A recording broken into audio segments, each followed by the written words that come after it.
नमस्ते साथियों, स्वागत है पुनः आपका एक बार सार्थक सिविल विजन में, जहां हम हिंदी देखेंगे और हिंदी में हम देखेंगे शब्द भेद, शब्दों के भेद देखेंगे। इसमें जो चैप्टर है शब्द रचना, अर्थ और वाक्य रचना है, और इनके शब्द जो बने हुए हैं इनके आधार देखेंगे कि किस आधार पे शब्दों के भेद होते हैं। तो पहला जो है वो है आपका रचना के आधार पे, दूसरा आप देखेंगे उत्पत्ति के आधार पे, और जो तीसरा है वो आप देखेंगे अर्थ के आधार पे। ठीक, तो पहला हम देखते हैं रचना के आधार पे। रचना के आधार पे तीन तरह के शब्द होते हैं। ए रूढ़ हो जाएगा, बी आपका यौगिक हो जाएगा, और सी आपका योग रूढ़ हो जाएगा।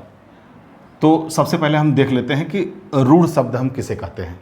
जो शब्द एक अर्थ विशेष या वस्तु विशेष के लिए प्रयुक्त होते हैं उन्हें हम रूढ़ शब्द कहते हैं। आप यहाँ देखेंगे एक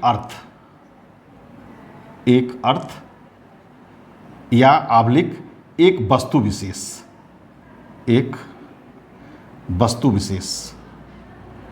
के लिए प्रयुक्त होते हैं, उन्हें हम क्या कहते हैं? उन्हें हम रूढ़ कहते हैं। इसका एग्जाम्पल आप ले सकते हैं। इसका एग्जाम्पल कुर्सी हो जाएगा। ठीक है, कुर्सी।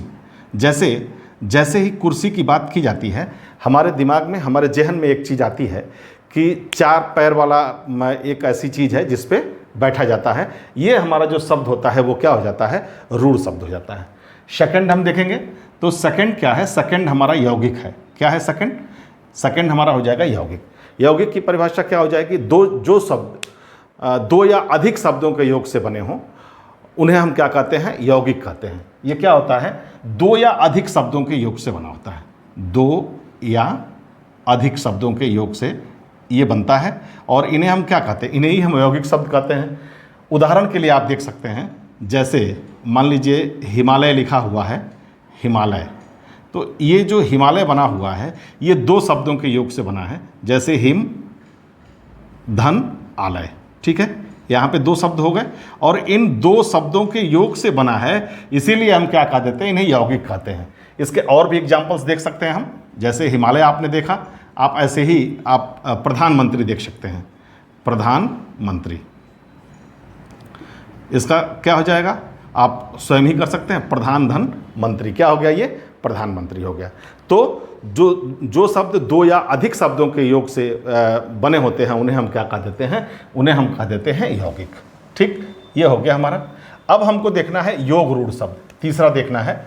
तीसरा क्या है? योग रूढ़ शब्द। योग रूढ़ देख लेते हैं। जो शब्द दो शब्दों के मेल से बने हैं परंतु किसी अन्य अर्थ विशेष का बोध कराते हैं उन्हें हम क्या कह देते हैं? उन्हें हम कह देते हैं योग रूढ़ शब्द। जैसे आप इसका भी उदाहरण ले सकते हैं।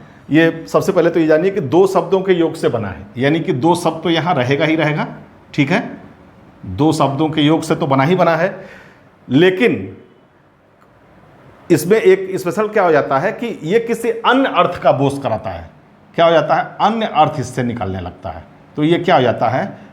जब अन्य अर्थ निकलना शुरू हो जाएगा तो ये आपका हो जाएगा योग रूढ़ शब्द। उदाहरण के लिए हम देख सकते हैं चारपाई।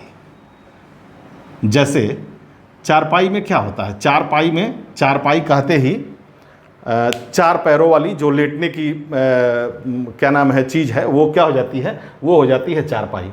तो योग रूढ़ शब्द का उदाहरण हो जाएगा चारपाई। ये हमने देखा रचना के आधार पे शब्द भेद। ये रचना के आधार पे तीन तरह का हमने देखा, रूढ़ शब्द, यौगिक शब्द और योग रूढ़ शब्द हमने देखा। दूसरा जो होता है ये पहला था, और जो दूसरा होता है ये उत्पत्ति के आधार पे होता है। उत्पत्ति के आधार पे कौन कौन से हो गए? तो आप देखेंगे इसमें तत्सम शब्द, तद्भव शब्द, विदेशी शब्द और संकर शब्द। उत्पत्ति के आधार पे इसके चार भेद आपको देखने को मिलते हैं। ठीक है, तत्सम क्या हो गया? तत्सम हो जाता है संस्कृत से शब्द जैसे आया है, संस्कृत से शब्द जैसे आया है उसे ज्यों का त्यों अगर हम लेते हैं तो उसे हम कहते हैं तत्सम शब्द। जैसे, और ये आप यहाँ देख सकते हैं, जैसे सपोज दैट मान लीजिए हमने लिखा आम, है ना? तो आम क्या है? आम तत्सम शब्द नहीं है। संस्कृत से जो शब्द आया था वो क्या आया था? आम्र आया था। ठीक है, आप इसे समझ सकते हैं। ये जब ये बोलचाल की भाषा में ये आम्र से आम हो गया।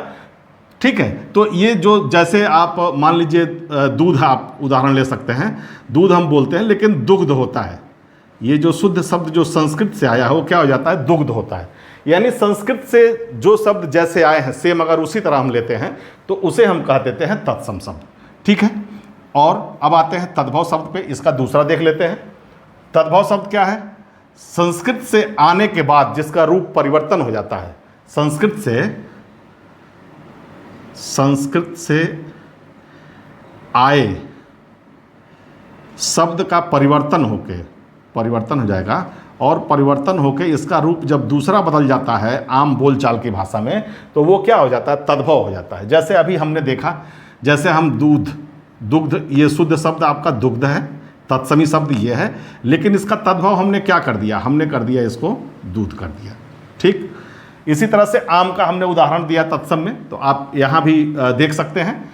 जैसे ये होता क्या है? आम्र होता है, लेकिन यहाँ पे क्या हो जाता है? ये आम हो जाता है। ठीक है, ये तद्भव और तत्सम शब्द आपसे बार बार विभिन्न परीक्षाओं में पूछे जाते हैं, और एक बहुत ही इम्पॉर्टेंट सेगमेंट है ये विभिन्न प्रतियोगी परीक्षाओं के लिए। तो आप ध्यान रखिएगा कि तद्भव शब्द वे होते हैं जो संस्कृत से जैसे आए वैसे एज इट इज लिए गए हैं, और तद्भव उनमें परिवर्तन जो आ जाता है उसके बाद जो शब्द बनते हैं उससे हम क्या कहते हैं? तद्भव शब्द कहते हैं। अब हम आ जाते हैं विदेशी शब्द पे। विदेशी शब्द क्या है?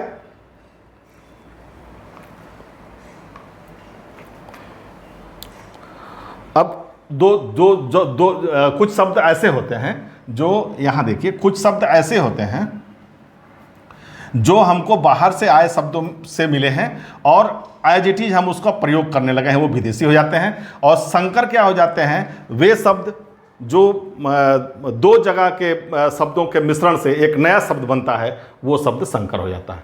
तो हमने उत्पत्ति के आधार पे देख लिया कि ये आपका रचना के आधार पे देख लिया, उत्पत्ति के आधार पे देख लिया।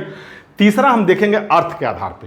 तो अर्थ के आधार पर शब्दों का जो भेद है वो एकार्थी शब्द जिससे केवल एक अर्थ निकलता है, अनेकार्थी शब्द जिसके अन्य भी अर्थ निकल सकते हैं, पर्यायवाची शब्द आप जानते ही हैं, एक किसी भी शब्द के, जैसे आप गंगा का ले लीजिए या फिर किसी का आम का ही ले लीजिए या फिर स्त्री का ले लीजिए, एक शब्द को कई शब्दों में जो बोलते हैं पर्यायवाची शब्द हो गया। और विपरीतार्थी शब्द यानी कि वे शब्द जो मूल शब्द हैं उनके विपरीत अर्थ देने वाले जो शब्द हैं वो विपरीतार्थी शब्द हो जाते हैं। इस तरह से मित्रों हमने देखा, ये शब्द भेद को आज हमने देखा कि रचना के आधार पे क्या शब्द भेद है, और उत्पत्ति के आधार पे क्या है, और अर्थ के आधार पे क्या है। तीन तरह के हमने देखा। साथ ही साथ मित्रों हम यहाँ देखेंगे जो यौगिक शब्द हैं इसके और भेद हो जाते हैं। यौगिक शब्द को देखेंगे तो उपसर्ग के योग से बना हुआ शब्द भी मिलेगा आपको, साथ ही साथ प्रत्यय के योग से बना हुआ मिलेगा, साथ ही साथ उपसर्ग और प्रत्यय दोनों के योग से मिला हुआ बनेगा, और फिर शब्दों के योग से बना बनेगा जो समास विधि से बनाया जाता है। यानी यौगिक शब्द के भी ये चार भेद आपके सामने आएंगे। अब इसके बाद जब नेक्स्ट अगली क्लास हम करेंगे, धन्यवाद साथियों, मैं जब नेक्स्ट अगली क्लास में आऊँगा तो इसमें से एक एक उपसर्ग